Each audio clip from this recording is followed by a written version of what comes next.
I recently got the chance to play the upcoming Ratchet Clank game scheduled for release on April 12th of this year for PlayStation 4 exclusively. My name's Globku from Magical Noob, and these are my thoughts on the game based on the experience. So I played a demo that was about 2 hours long, had 6 planets, 7 different weapons, and a good variety of cutscenes, in-game activities, jokes, collectibles. A lot happened in the 2 hours. And I think that's the strongest point of this new Ratchet Clank. It's that there's a lot happening. The basic gameplay is pretty much a third-person shooter with crazy weapons. You defeat tons of enemies on the way to your objective and collect tons of bolts, which are this game's currency, so you can buy even more crazy weapons and upgrades. But outside of that, the game shifts constantly with little sections that completely change the gameplay, like flying around on a ship, shooting at other ships, having a race on hoverboards, platforming sections, even puzzle solving, which I didn't expect to be as elaborate as it was. Now granted, I've heard that this isn't new. The original Ratchet & Clank from 2002 did this already, but I didn't play that game, so this was all new to me. And the best part was the story and the characters in it. It's a cartoon, the characters are not too elaborate, but they are very likable. It's like one of those cartoons that you take your nephew to see, but you come out of the theater liking the movie more than he did. The CG cutscenes are very impressive, even the in-engine cutscenes look really good. In fact, this whole game is gorgeous to look at. Shame about the 30 frames per second, but otherwise tons of particles on screen at any given time, no performance dips,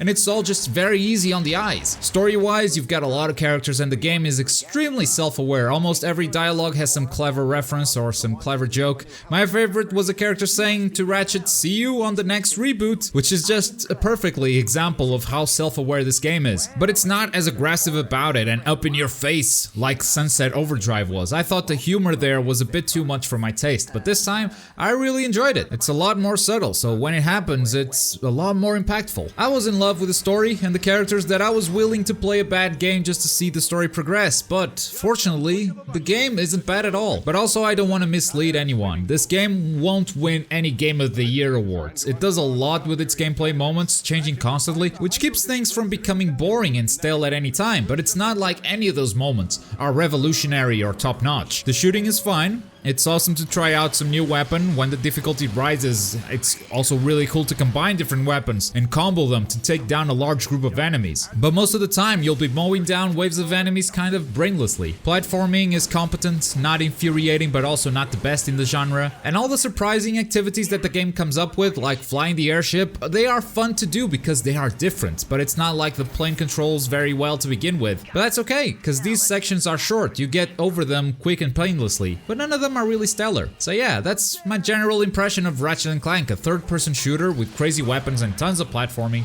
and a bunch of surprises laying around, all while telling a compelling story. I got a few questions from you guys on Twitter at magical_noob, so I'll try to answer them, but please understand I had a very limited time with the game, and I wasn't even playing with the devs. It was a Sony event with a few PR people. At Zeralampo Zande asks how many weapons will be in the game total. We had access to 7 weapons, and looking at this menu, it looks like there will only be 8. But there's an upgrade system that allows you to upgrade these weapons in different ways, and each one of them levels up as well, the more you use it. At PS4 Forever wants to know what the collectible trading cards are.